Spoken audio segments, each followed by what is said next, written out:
эхо был. Это хронический кашель постоянный. Что еще могу сказать? Ну, у кого бронхит. Ну, если, наверное, месяц-два кашляешь, наверное, хронический уже тогда. Ну, я болею очень часто, так что я прекрасно знаю, что это такое. У меня даже голос сел от этого.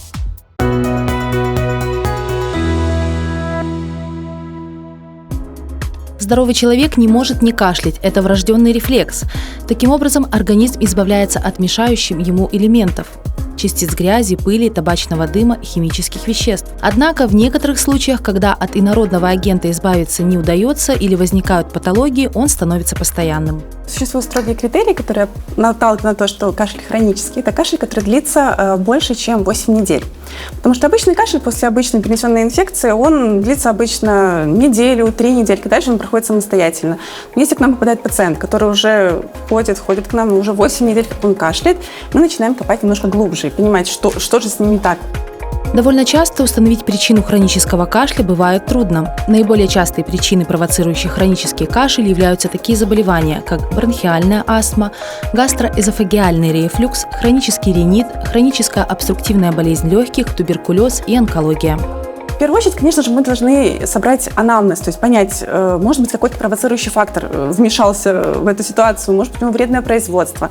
Мы чаще всего попытаемся побеседовать с пациентом и определить, какие же лекарственные средства он принимает, потому что такая довольно обширная группа препаратов от давления, ингибиторы ангиотензин превращающего фермента, к сожалению, имеет в своем побочном эффекте развитие сухого кашля. И часто пациент сам не видит связи. Хронический кашель не всегда является симптомом какого-либо заболевания, а может быть самостоятельной болезнью, синдромом кашлевой гиперчувствительности, когда у человека без патологии в дыхательном тракте наблюдается хронический кашель. Это объясняется повышенной чувствительностью рецепторов, расположенных в слизистой оболочке верхних и нижних дыхательных путей. Проявляется кашлем, щекотанием в горле и охриплостью голоса. Причинами этого может быть воздействие табачного дыма или резких запахов, длительная речевая нагрузка, слишком сухая пища, перепад температуры окружающей среды. Обследование при хроническом кашле включает инструментальную и лабораторную диагностику в зависимости от жалоб и симптомов. Безусловно, как врачи сделаем рентгенографию органов грудной клетки. Зачастую что-то это позволит нам исключить, но иногда будет необходимость прибегнуть к КТ органов грудной клетки, что является более таким достоверным методом исследования. Но если мы, например, такие базовые какие-то вещи исключили, но проблема остается, пациент снова приходит, все равно что-то меня мучает, мы начинаем, скажем так, двигаться в направлении самых частых диагнозов, чтобы понимать, что же с ним случилось. Лечение хронического кашля включает в себя не только прием медикаментов и физиотерапевтические процедуры. Организация оптимального режима дня и окружающего микроклимата также играет большую роль в борьбе с этим неприятным недугом. Самое главное – это отказаться от курения. Это никакой препарат, такой колоссальный вклад в излечение, скажем так, не несет как отказ от курения. Активное, пассивное и даже курение кальянов, оно тоже является фактором риска для развития хронической обструктивной болезни легких.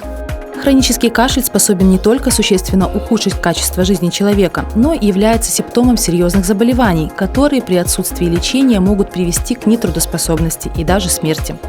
Поэтому, прежде чем самостоятельно лечиться сомнительными настойками народной медицины, запланируйте визит и к врачу.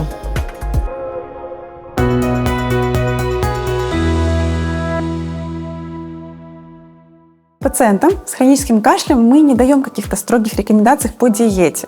Просто мы рекомендуем придерживаться принципов здорового питания. Употребление как можно большего количества овощей и фруктов ежедневно. Употребление как можно большего количества рыбы еженедельно. Допускается употребление сложных углеводов у таких пациентов. Выбирайте макароны твердых сортов. Употребляйте в своем рационе как можно большее количество клетчатки. И ограничьте легко усвояемые углеводы. Ограничение употребления красного мяса до 2 раз в неделю. А также по возможности ограничьте употребление трансжиров, продуктов, которые содержат трансжиры, сладких подсластителей. То есть главное – это как можно больше овощей и фруктов ежедневно употреблять. При гастроэзофагеальной рефлюксной болезни категорически запрещается употребление алкоголя, газированных напитков, также индивидуальных тех продуктов, которые вызывают симптомы изжоги. Соблюдайте принципы здорового питания и ведите активный образ жизни.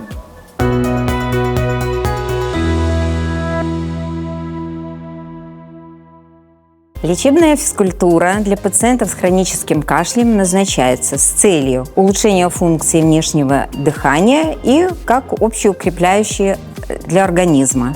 Значит, занятия проводятся индивидуально, продолжительностью 25 минут в положении сидя и лежа в зависимости от состояния пациента. При проведении занятий мы пользуемся общеукрепляющими упражнениями и специальными дыхательными.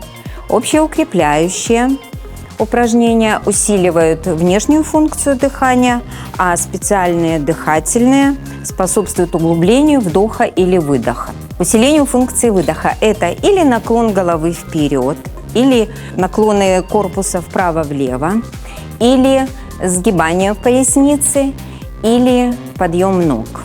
При хроническом кашле рекомендуется следующий комплекс упражнений.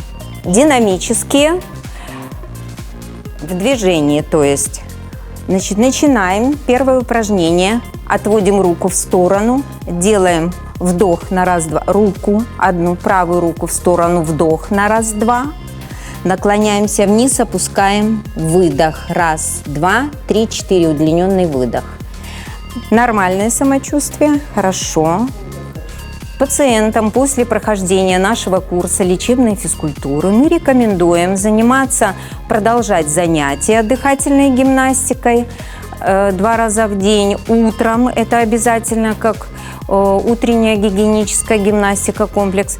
И рекомендуем нагрузки, ходьба с палками, скандинавская ходьба, ближний туризм, езда на велосипеде, езда на самокате.